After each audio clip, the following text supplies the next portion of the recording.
Hello, students. Have you ever wondered what makes a lemon taste so sour? Or why soap, when you wash your hands, feels a little bit slippery? Well, the answer to both of these questions is all around us every single day. Today, we are going to understand this very important idea in chemistry. We are going to learn all about the pH scale. Now, we all have heard of acids, isn't it? We know that the juice from a lemon is acidic. We have also heard of other acids, very powerful ones, like hydrochloric acid. But think about it for a moment. One of them we can have in our food, but the other one is very, very dangerous. So how do we know the difference? How can we tell which acid is strong and which one is weak? So this brings us to a question of strength. To properly answer this, we need a good way to compare them. We need a method to measure the strength, not just of acids, but also of their opposites, which we call bases. You see, in chemistry, what makes an acid strong is the concentration of some very tiny particles called hydrogen ions.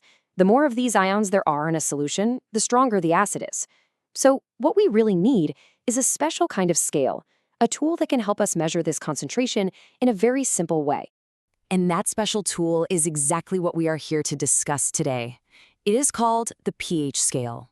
And understanding this scale is the key to understanding the world of acids and bases.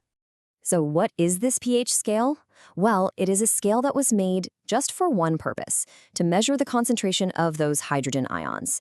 And here's an interesting fact for you. The letter P in pH comes from a German word, potens, and potens simply means power.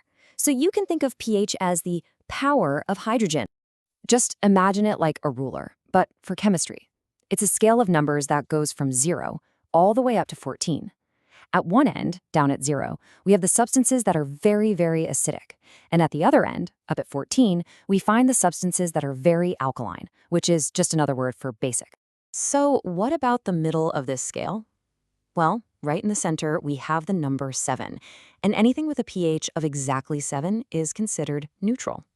This means it is neither acidic nor is it basic. The best example of something neutral is pure water. So, here is the most important rule to remember. Any solution with a pH value that is less than 7 is acidic, and any solution with a value greater than 7 is basic. And here is the tricky part. For acids, the lower the number, the stronger the acid. For bases, it is the opposite. The higher the number, the stronger the base. Now we can see where some everyday things fit on this scale. Lemon juice, for instance, has a pH of about 2.2, which makes it quite acidic. On the other side, if we look at milk of magnesia, which people sometimes take for an upset stomach, well, that is basic. It has a pH of about 10.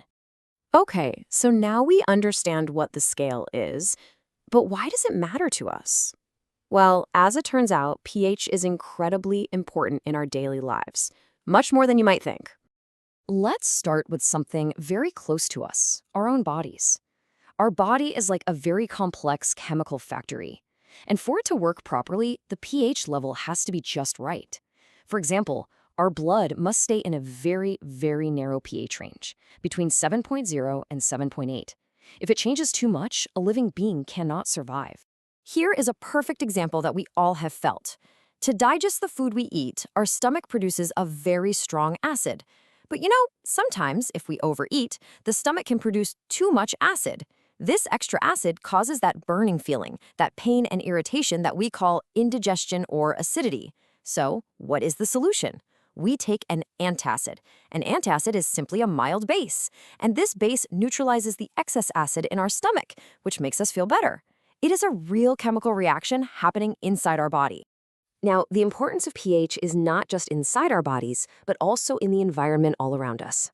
A very serious example of this is something called acid rain.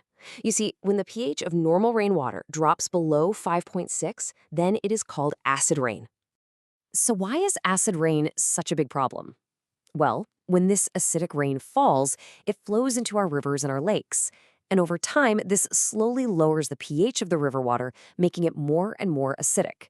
This change is very harmful for the fish and all the other creatures that live in the water, making it very difficult for them to survive.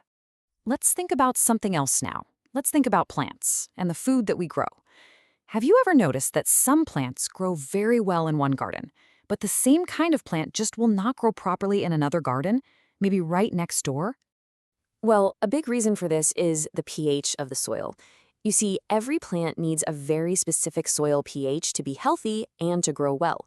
This is why farmers have to test the pH of their soil all the time. If the soil is too acidic or too basic for the crops they want to grow, they must add different substances to adjust the pH and make it just right. This is so important for growing our food. So, we have learned quite a lot today about this simple but very powerful pH scale. Before we finish our lesson, let us quickly go over the main points one more time. Let's recap. First, the pH scale is what we use to measure if something is acidic or basic. This scale goes from 0 to 14. Right in the middle is the number 7, which is neutral. It's very important to remember that lower numbers, below 7, are acidic, and higher numbers, above 7, are basic. And as we have seen, understanding pH is crucial for our own bodies, for our environment, and for the food we all eat. Now, we learned that a base, like an acid, can neutralize an acid. This brings up a very interesting question for us to think about. When an acid and a base react with each other, what is the new substance that they create? What is the product of this neutralization? Well, that is exactly what we will be exploring in our next lesson, when we learn all about salts.